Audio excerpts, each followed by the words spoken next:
el mundo contemporáneo, la cultura más representativa de los Andes sudamericanos es la del Imperio Inca.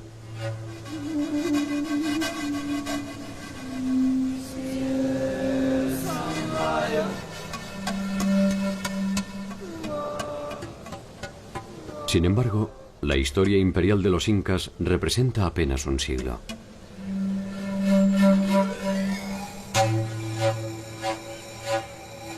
Mucho antes que ellos, en la región andina se desarrollaron muchas culturas de naturaleza deslumbrante.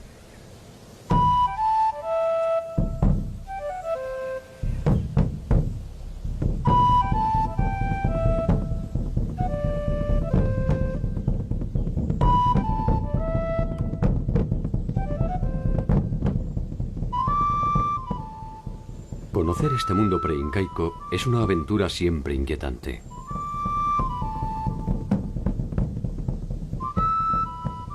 La importancia de sus estructuras políticas y religiosas, sus increíbles desarrollos tecnológicos y su compleja forma de asociación desembocaron irreversiblemente en el mundo de los incas.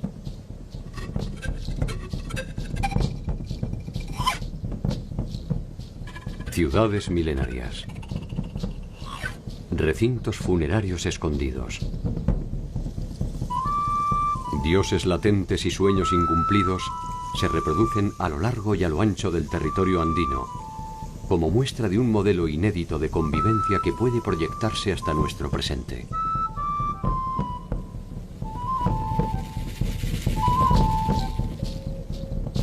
¿Quiénes fueron y cómo vivieron los pueblos que precedieron a los incas?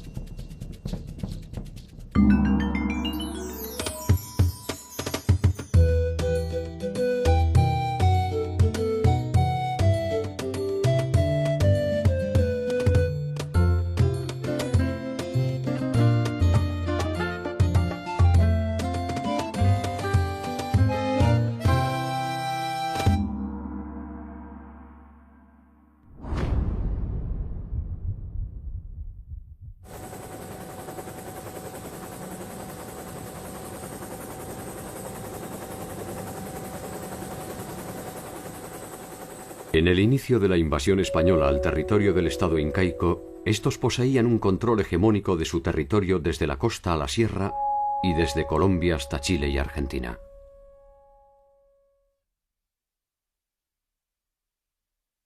Algunos de los señoríos que los precedieron estaban bajo su órbita mediante acuerdos, y otros, sencillamente, habían sido sometidos militarmente.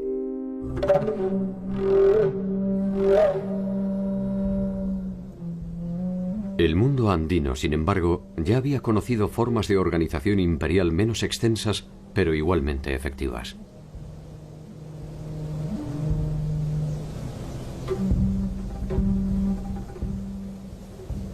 Hacia el remoto inicio de los tiempos, muchos habían intentado el sueño que coronaron los incas.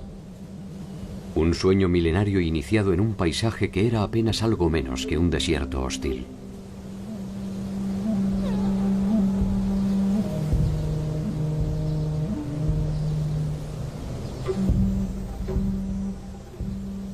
Resulta difícil pensar que allí germinaron las raíces de civilizaciones deslumbrantes.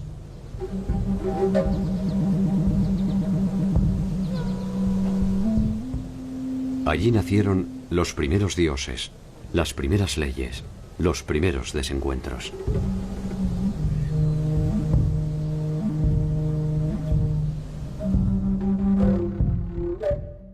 Hasta hace poco tiempo, Egipto, Mesopotamia, China e India eran consideradas por su antigüedad y complejidad como las únicas civilizaciones madres de la humanidad.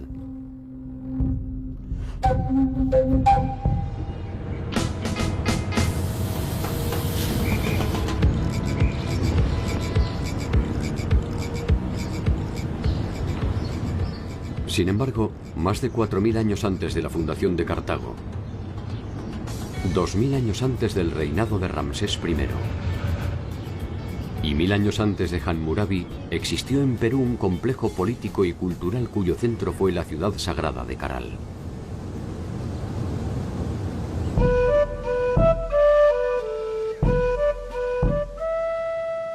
paso del tiempo ha dejado escasas huellas de la gran ciudad. La reconstrucción de sus edificios es trabajosa y ardua. Sin embargo, en esta aparente pobreza están las señales más antiguas y ricas del mundo latinoamericano.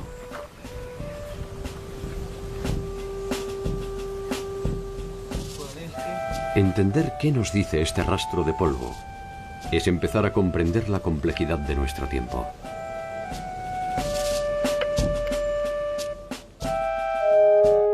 La ciudad de Caral posee una antigüedad de más de 5.000 años. Es hasta hoy la primera ciudad-estado de América.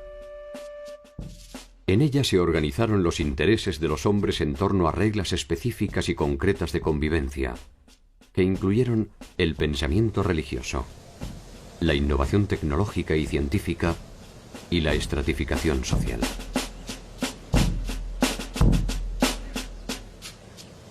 La incógnita en torno a Caral fue revelada por el equipo de arqueólogos de la Universidad de San Marcos, conducido por Ruth Sadi. Caral era un sitio arqueológico conocido por varias décadas ya. Ha destacado siempre por su arquitectura monumental y quizás por esa complejidad arquitectónica es que los colegas pensaban que era un sitio de aproximadamente 1000 a.C. A nadie se le ocurrió que podía ser más antiguo, ni a mí misma. Cuando empecé la prospección arqueológica en el Valle de Supe en 1994, yo fui a reconocer un sitio que no había sido investigado todavía en extensión, y así fue como empezamos los trabajos que han continuado hasta el presente. ¿Quiénes la habitaron? ¿Cómo se organizaron? ¿Qué sueños perseguían? ¿Qué pesadillas los alcanzaron? Grandes preguntas que un arrebato del viento permite descubrir para interpretar la historia del mundo.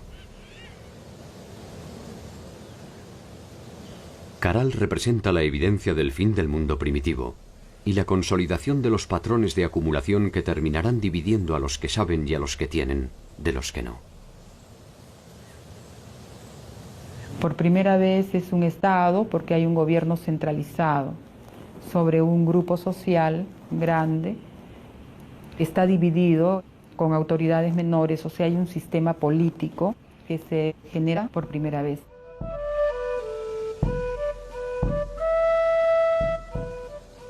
Extendida sobre una superficie de 50 hectáreas, posee 32 conjuntos arquitectónicos entre los que se encuentran el Templo del Anfiteatro, la Pirámide Mayor y la Pirámide de la Galería. No es solo Caral, son 18 asentamientos en el Valle de Supe, de diferente extensión, de diferente complejidad. Comprendió los territorios de costa, de sierra y de selva. O sea, por primera vez en el Perú se tendió un eje de interacción entre las sociedades que poblaban las diversas regiones. De modo que tenemos productos, conocimientos y experiencias que de la selva se trasladaron a la sierra, de la sierra a la costa, y todo fue un eje que enriqueció el proceso general de esta sociedad.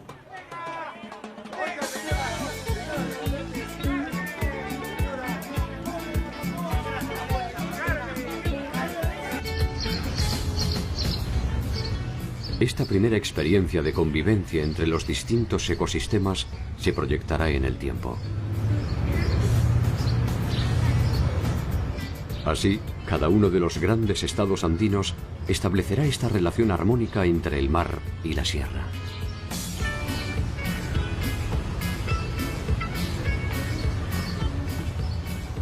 La importancia que tiene el sitio arqueológico es que testimonia el proceso cultural que dio origen a la civilización más antigua de América. Y es tan antigua como los focos más antiguos identificados en el viejo continente de Mesopotamia, Egipto, India y China. Caminando entre los vestigios de la ciudad, se pueden apreciar los vastos conocimientos arquitectónicos que poseyeron sus moradores. Caral era un gran asentamiento urbano y estamos frente a una sociedad jerarquizada. hay distinciones en cuanto a la forma de vivir. Están las casas de los funcionarios al costado de los edificios. Luego tenemos las casas de los servidores, que son mucho más pequeñas, y están las casas en la periferia, que son todavía más pequeñas. Entonces se nota que hay un modo de vida distinto de acuerdo a la posición que los individuos tenían dentro de la organización social. El salto cualitativo de la concepción urbanística y arquitectónica define a Caral como una morada destinada a los dioses. Y los que ordenaron su construcción no pueden ser otra cosa que sus intermediarios. La ciudad testimonia eso. La arquitectura implica conocimientos de matemáticas, de geometría, de estabilidad de los materiales para que una construcción piramidal de más de 20 metros no se venga abajo. Implica también conocimientos de astronomía, aplicaron conocimientos en la tecnología agraria. Entonces, todo ese cúmulo de conocimientos hizo o sustentó el prestigio de la ciudad. Reconstruir la maravilla de la ciudad es un trabajo delicado que exige a los arqueólogos su máxima atención. Cada piedra es algo más que una parte decisiva de una edificación. Sobre ellas reposan un contenido espiritual y otro político que en algún sentido son lo mismo. En esta etapa del desarrollo civilizatorio, el Estado utilizó mucho de la religión.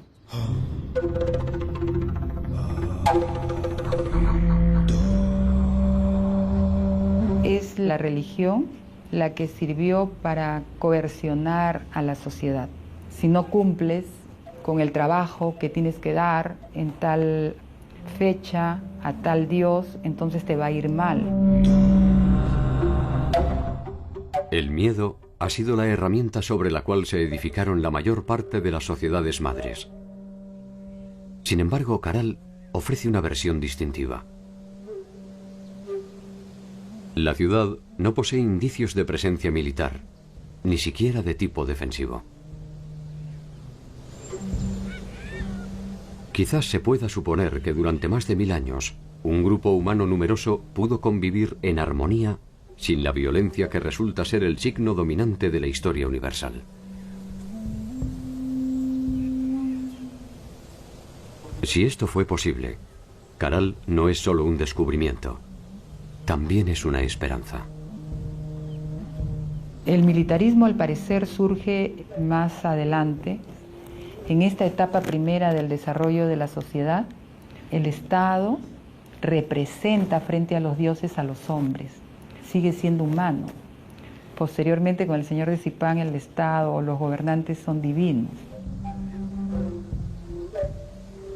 De alguna manera se puede deducir que el tiempo de los dioses fue un tiempo de paz.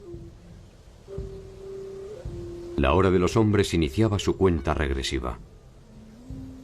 La ciudad fue la primera víctima de estos nuevos tiempos. La ciudad de Caral fue ocupada de modo ininterrumpido hasta los 1000 años y luego de eso la ciudad fue abandonada definitivamente. Nosotros trabajamos la hipótesis de que se formaron otros polos de desarrollo en otras partes del territorio del Perú. Otras sociedades que habían estado participando sin ser el centro empezaron a desarrollar también modelos de vida civilizada, tanto en el norte como en el sur, y generaron otros focos que incorporaron otras sociedades, y eso es lo que creo yo reemplazó en prestigio a Caral progresivamente. Caral es el descubrimiento más trascendente de la arqueología reciente. Es allí donde se encuentra la matriz del mundo andino. El primer eslabón de una serie de culturas que terminarán desembocando en el célebre Estado Inca. Una cadena que exige detenernos en una serie de culturas que nos darán el ADN definitivo de un tiempo tan majestuoso como inusual.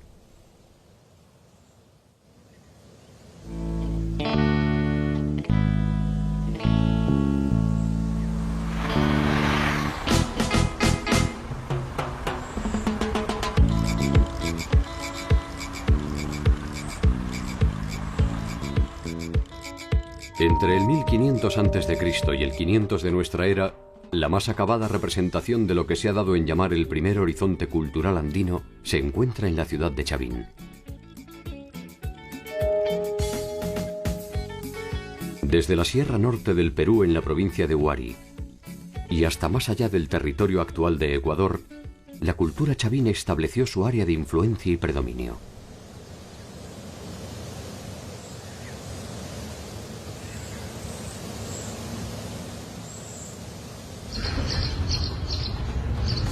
Cerca de allí, al final de su tiempo de gloria, se desarrolló otra importante cultura andina en los alrededores de Lima.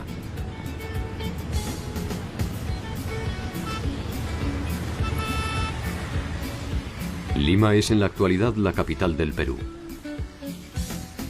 Los conquistadores españoles la llamaron la Ciudad de los Reyes y establecieron allí la sede del gobierno colonial. Probablemente su estratégica ubicación cercana al mar y un interés por debilitar la influencia de la antigua capital incaica, Cuzco, determinó su emplazamiento.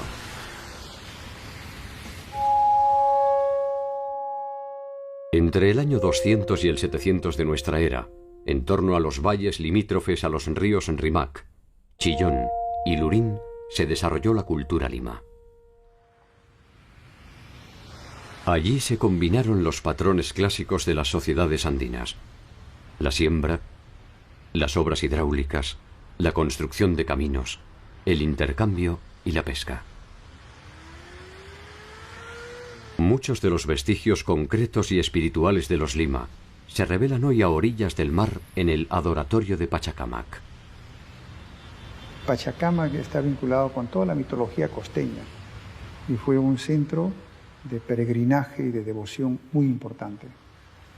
Y los incas lo mantuvieron y le dieron la debida importancia, a tal punto de que había un Abyayhuasi en Pachacamac, una suerte de monasterio de religiosas, del culto al sol y del culto a las divinidades incas.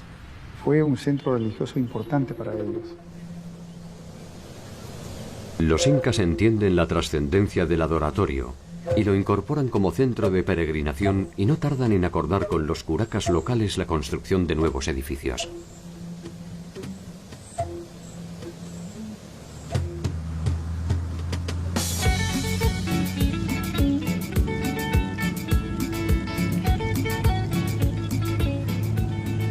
Una estrategia similar realizaron los incas cuando procedieron a la conquista del pueblo aymara en las inmediaciones del lago Titicaca.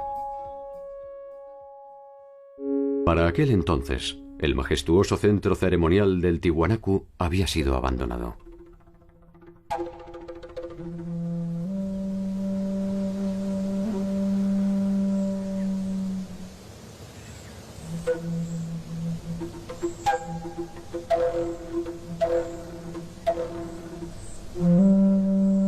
Estamos en el lugar más importante y más impactante de lo que ha sido Tiwanaku en cuanto a su arquitectura.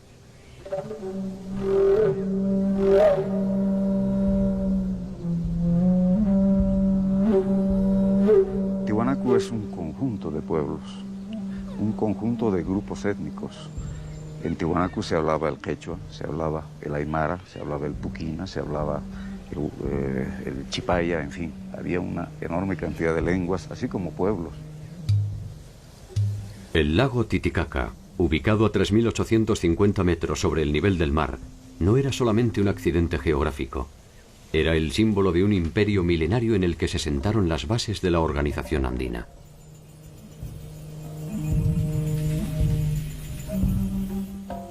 Para los tiwanacotas, fue en su capital donde se produjo el origen del mundo.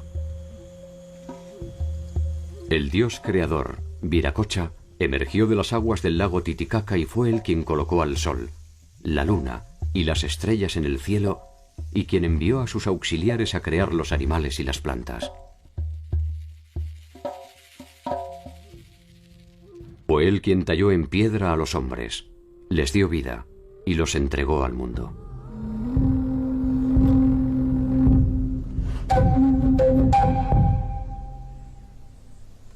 Tenemos tres grandes periodos que entender en Tiwanaku: el periodo aldeano, que se inicia aproximadamente hacia el año 1500, 1600 antes de Cristo.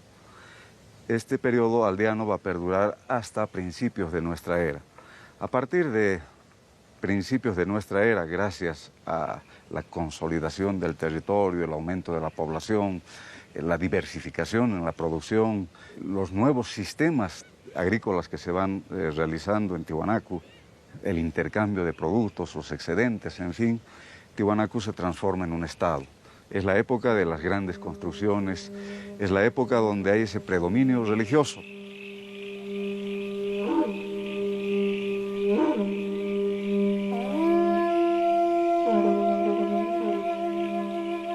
Tiwanaku había sido el centro político y religioso de un amplio territorio, que hacia el año 500 después de Cristo ya se constituía como una importante referencia, que se materializaba en su imponente concepción urbanística.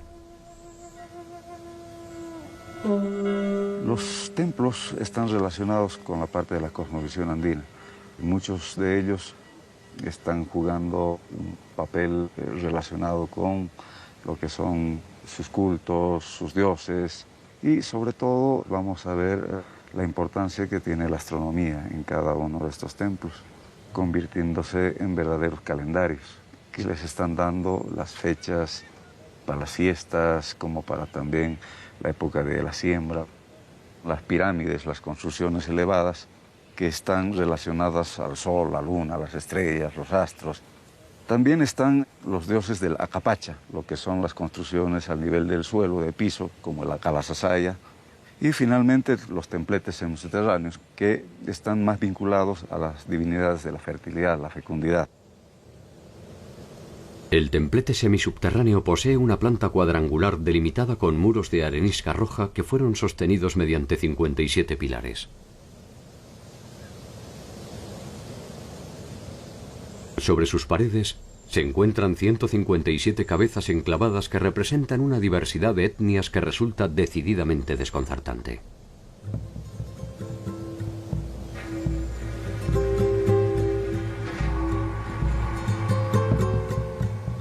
Allí se representan distintas razas que de ninguna forma pudieron ser conocidas por los habitantes de Tiwanaku.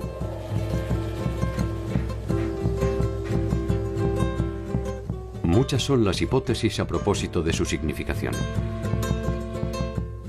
Para algunos representan la morfología de los diversos pueblos sometidos por el Imperio Tiwanaku. Para otros, se trata de un ensayo de Viracocha para la creación de la pareja original que poblaría el mundo.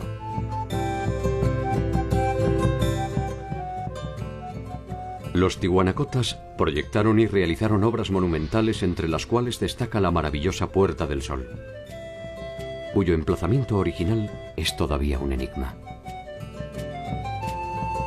La Puerta del Sol nos está mostrando un complejo calendario, un calendario de carácter solar, lunar y a la vez agrícola.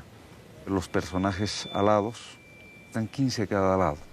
Nos muestran los 30 días del mes y vamos a tener 11 pequeños soles, más el 12º, que es el dios solar en la parte central, que nos está mostrando también esa división de 12 meses en el año.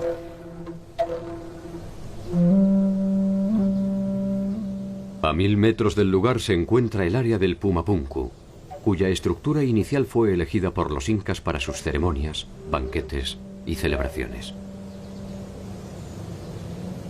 En esta área podemos encontrar trabajos de lo que ha sido el manejo de la piedra. Bloques de más de 180 toneladas de peso que fueron trasladadas desde las serranías que tenemos allá, donde están las canteras, donde se extraía los bloques de piedra para la edificación de estos templos. Uno de los mayores bloques justamente es esta plataforma, que tiene un peso de 185 toneladas, que eran parte del templo, el magnífico templo que se encontraba justamente hacia la salida. Al fondo se puede apreciar la montaña del Illimani, está justamente hacia lo que es uno de los principales achachilas, uno de los principales apus protectores de este sitio.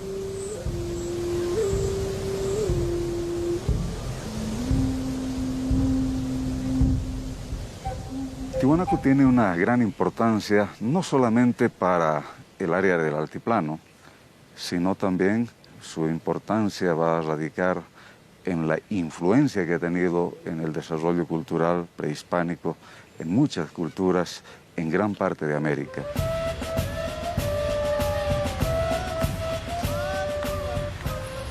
El pueblo aymara es hoy una de las comunidades más representativas de ese pasado, y la mayor parte de la población actual de Bolivia es descendiente directa de esta etnia. La impronta de su cultura definió las relaciones que se repetirían en los distintos pueblos andinos hasta la llegada de la invasión europea. Una de estas bases fue, sin duda, la tecnología alimentaria. Teníamos varios sistemas en la parte agrícola. Vamos a tener lo que son las tacanas o las terrazas de cultivo en las partes altas, donde preferentemente se da producción de papas macho. Hoy en día contamos con más de 400 variedades de papa que han sido productos justamente de Tiwanaku. Por lo tanto, la influencia, la importancia que ha tenido en la región ha sido bastante grande. También tenemos las cochas o cotas, que son lagunas artificiales.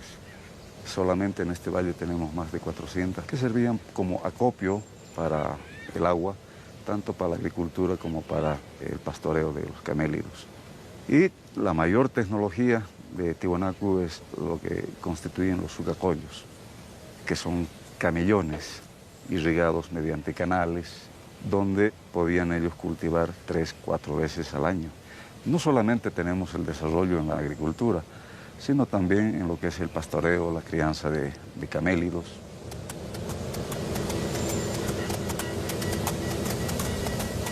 Gracias a ellos, se tornó industrial la producción de carne desecada, conocida como charqui. Esta innovación tecnológica permitió la intensificación de los intercambios. Su prosperidad no tardó en producir la necesidad de expansión territorial en busca de espacio para la agricultura. Hacia el 700, Tiwanaku deja de ser un estado con predominio religioso, teocrático, se va transformando en un estado militarista, expansionista, donde va abriendo sus fronteras, va creciendo, se van formando nuevas ciudades que están distribuidos hasta la costa del Pacífico, así como también gran parte del Perú, incluso entrando hacia Argentina y Chile. Y esto va a traer convulsiones sociales. Al mismo tiempo vamos a tener problemas de carácter climatológico, vamos a ver una prolongada sequía que ha de afectar la base económica de Tiwanaku, que estaba sustentada en la agricultura. Este colapso hace que Tiwanaku empiece a desintegrarse, a dividirse en pequeños grupos.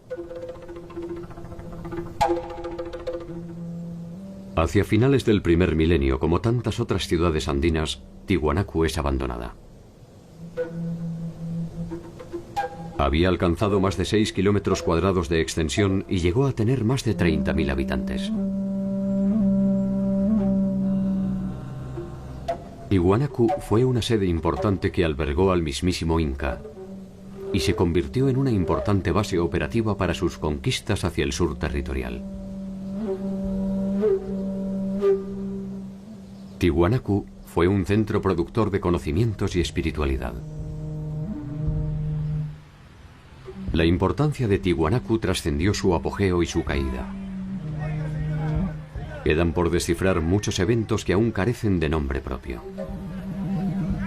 La cultura, la lengua, la religión y algunas hazañas cercanas de su pueblo se han negado a sucumbir.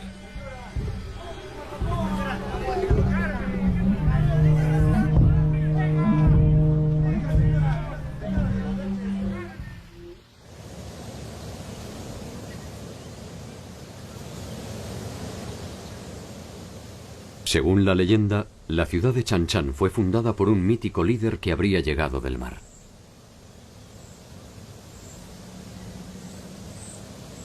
Su nombre fue Taikánamo. Con él se inicia la historia de los aguerridos Chimú, quienes ejercieron su vasta influencia territorial entre el 1100 y el 1450 de nuestra era, a lo largo de 1000 kilómetros de costa por más de 50 kilómetros tierra adentro.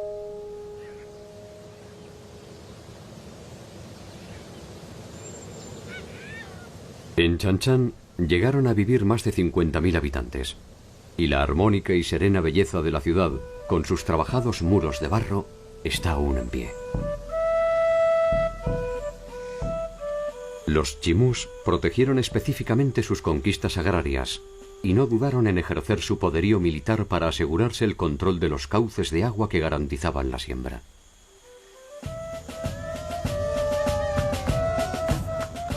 Proyectaron y realizaron acueductos, diques, canales, acequias y pozos. Combinaron el cultivo del maíz, maní, ají, algodón y palta. Su artesanía fue fundamentalmente utilitaria y desarrollaron un eficaz aprovechamiento de la totora que les sirvió para la realización de viviendas y balsas.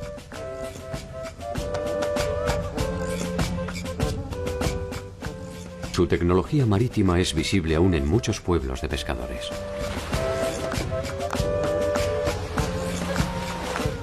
Sus conquistas se extendieron hacia el norte y el sur de Chan Chan, y nada parecía poner en duda su hegemonía. Nada hasta que se toparon con los ejércitos del Inca Pachacútec. La conquista de Chan Chan no fue una empresa fácil. Capac Chimú comanda a su pueblo cuando los incas se plantan a las puertas de su territorio. Los chimú se niegan a sumarse al Inca y por varias veces rechazan al multitudinario ejército imperial. La victoria será solo pasajera. Los incas reafirman su alianza con los curacas del Rimac y un nuevo ejército más grande y más poderoso desemboca finalmente en la rendición de Capac Chimú.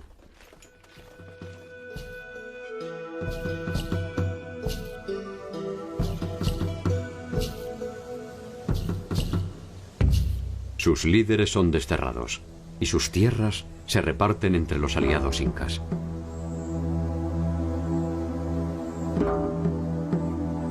La ciudadela de Chan Chan, sin embargo, ha llegado hasta nuestros días con sus silencios de barro, para dar por sentado que cuando se trata de los chimú, ninguna rendición es definitiva.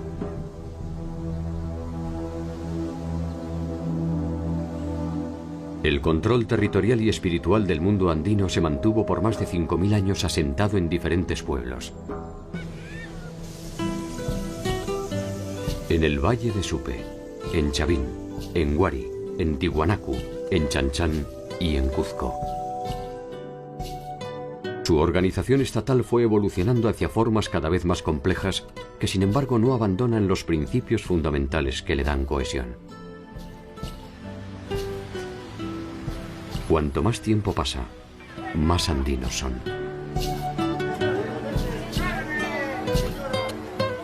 Una de las claves de su funcionamiento es la integración de todos sus habitantes en un sueño colectivo fuertemente regulado por el Estado.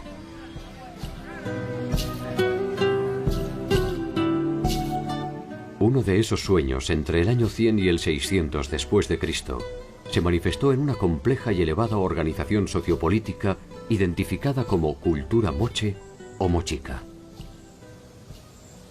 La cultura moche o mochica surge y se desarrolla en un territorio de cerca de 700 kilómetros que cubren gran parte de los valles de la costa norte del Perú. Los mochicas comienzan a surgir aproximadamente en los primeros años de la era cristiana y terminan, suponemos, alrededor del siglo VI o VII de nuestra era. Un largo periodo en el cual desarrollaron una extraordinaria cultura sustentada por la irrigación del desierto.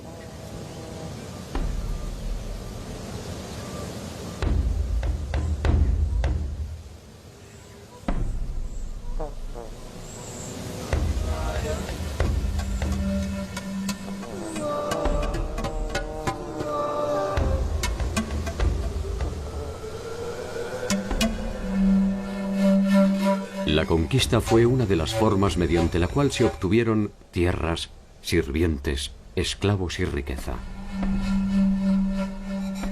Pero sería a partir de su producción artística donde los mochicas obtendrían la eternidad que no le aseguraron las armas.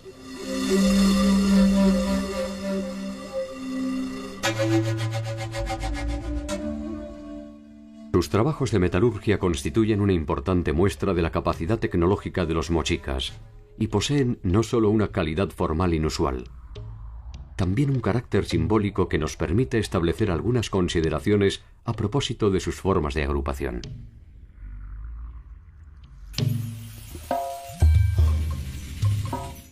La presencia de una fuerte ornamentación en la representación de sus señores es el indicio de una sociedad jerarquizada que monopoliza no solo las decisiones políticas y militares. Es también la base desde la cual puede presumirse el carácter sagrado de sus gobernantes. El oro como metal sabemos que no tenía ningún valor comercial. El oro estaba reservado exclusivamente para los ornamentos de los soberanos. Cuando muere un personaje importante que tiene algún adorno de oro, se va con él a la tumba porque nadie puede usarlo. El concepto de uso de cualquier vestimenta, de cualquier atuendo, está muy asociado a las personas.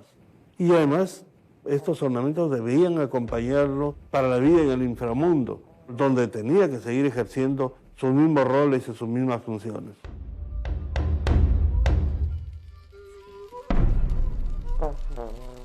La cerámica moche atravesó todos los estadios posibles de la manifestación artística y es, sin lugar a dudas, una de las más atractivas y delicadas de la historia de la humanidad.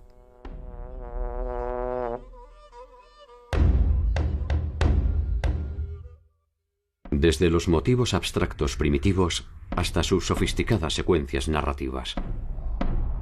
Desde sus temáticas bélicas hasta las eróticas, en cada uno de los casos puede verse la cualidad de sus artesanos y la afirmación y personalidad de una cultura.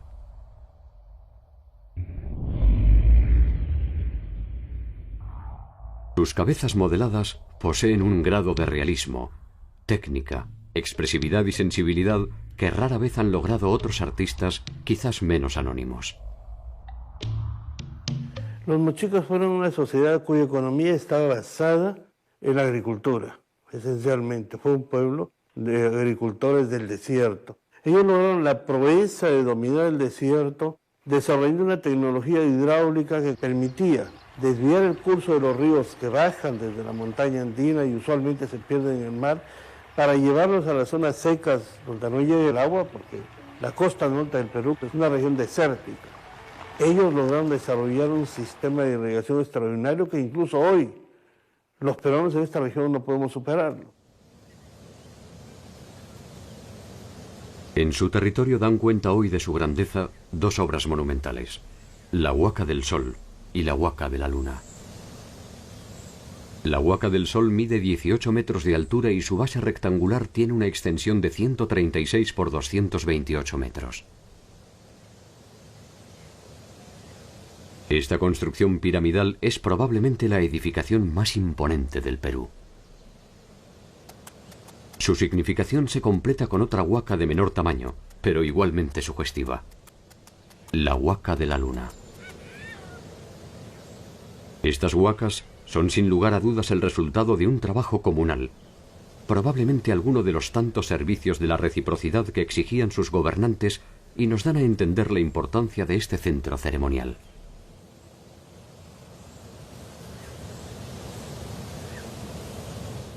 Muchos de los misterios de esta cultura guerrera han comenzado a revelarse a partir de un descubrimiento sorprendente: la cámara funeraria del señor de Sipán. Las tumbas de Sipán fueron descubiertas a raíz del inicio de un saqueo en el monumento de Sipán. Se descubre una tumba con algunos objetos de oro y se desata una verdadera fiebre de oro en el pueblo. Iniciamos inmediatamente un trabajo de rescate arqueológico en una situación muy dramática que forma parte de toda la historia de esta excavación. Logramos detener el saqueo. En el año 87 iniciamos el trabajo de excavación que nos condujo algunas semanas más tarde a uno de los descubrimientos arqueológicos más importantes del antiguo Perú, la tumba del señor de Sipán. Lo importante de este descubrimiento es que por primera vez se logra presentar al mundo la tumba intacta, excavada científicamente, de un soberano del antiguo Perú. Este sepulcro ofreció una serie de revelaciones que permitieron establecer un cuadro más acabado de la organización mochica a partir de la riqueza de sus múltiples significados. Cuando encontramos la tumba de este personaje, nos dimos cuenta inmediatamente por la variedad y por la forma de los atuendos, los emblemas, que estamos frente a uno de los hombres más importantes de su tiempo. Usualmente los arqueólogos tenemos una nomenclatura muy típica para esas tumbas, tumba 1, tumba 2. Nosotros fuimos un poco a la idea de no solamente rescatar objetos arqueológicos, sino también la presencia humana y el espíritu de un pueblo. No podíamos llamarles tumba 1. Y lógicamente no sabíamos el nombre verdadero de este personaje. Pero reflexionando sobre las características de la organización mochica como señorío y el nombre del pueblo de Zipán, lo llamamos la tumba del señor de Zipán.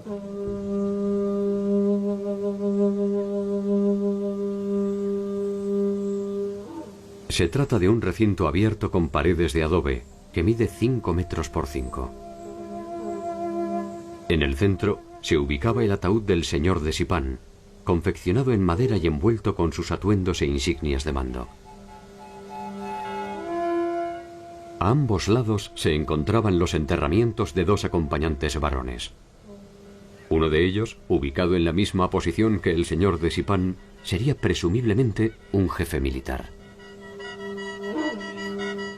Opuesto a él se encuentra otro personaje de rango, que ha sido identificado como un jefe de protocolo. Un perro los acompaña, probablemente siguiendo las tradiciones que los identificaban como guías en el viaje hacia el más allá.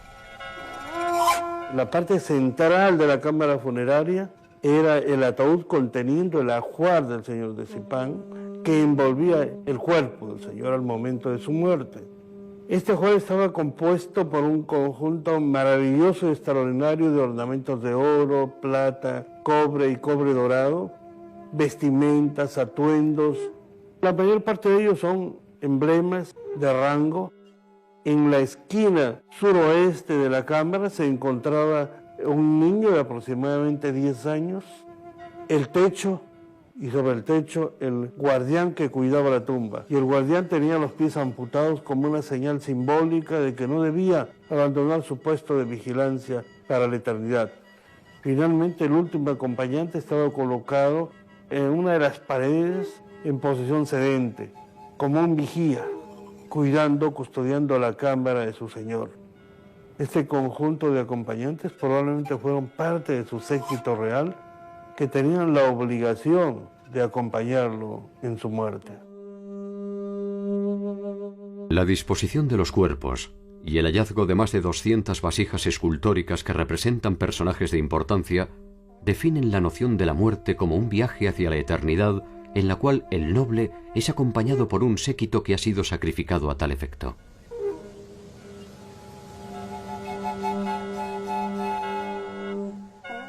Los expertos han determinado, pese al delicado estado de sus restos, que su edad oscilaría entre los 45 y 55 años. Probablemente haya sufrido una incipiente artrosis en su columna vertebral. Los estudios no pueden determinar la causa de su muerte, pero se ha descartado que ésta se haya producido de forma violenta. En Zipán se han registrado un total de 13 tumbas que pertenecen a diversas épocas y a la compleja jerarquía de los gobernantes mochicas. En la cúspide estaba el señor de Zipán con una autoridad triple, militar, política y civil. Debajo de él los sacerdotes, debajo los jefes militares y después el entorno cortesano que estaba compuesto por asistentes militares y asistentes religiosos de segundo nivel. Siempre los personajes principales al centro y alrededor los personajes de menor rango. Pero lo más importante es que cada tumba refleja el rol y función del personaje en vida. Las sociedades andinas poseían un fuerte grado religioso. La condición eterna de sus líderes implicaba un profundo ritual que probablemente se preparaba con mucha antelación. El final era percibido como un paso más en el ciclo eterno. De ello se desprende que la separación entre la vida y la muerte era observada con cierta naturalidad.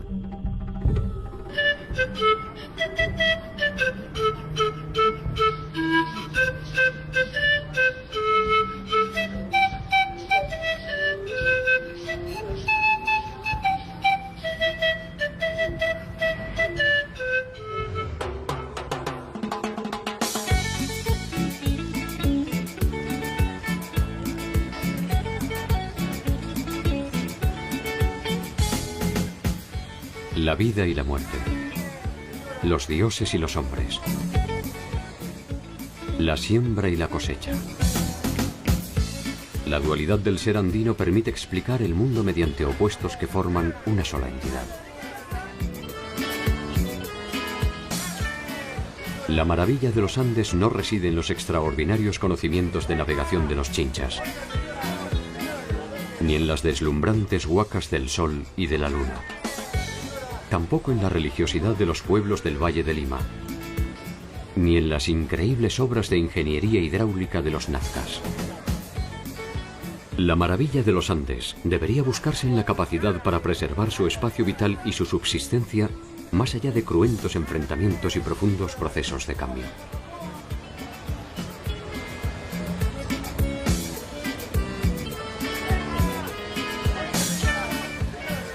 Quizás sin saberlo, seguimos esas mismas huellas que nos ofrecen la oportunidad de protagonizar una nueva realidad. Como aquellos hombres, se avanza buscando las mismas sensaciones: seguridad, progreso, estabilidad, bienestar. Un equilibrio complejo que conlleva vivir constantemente sobre el filo del bien y del mal.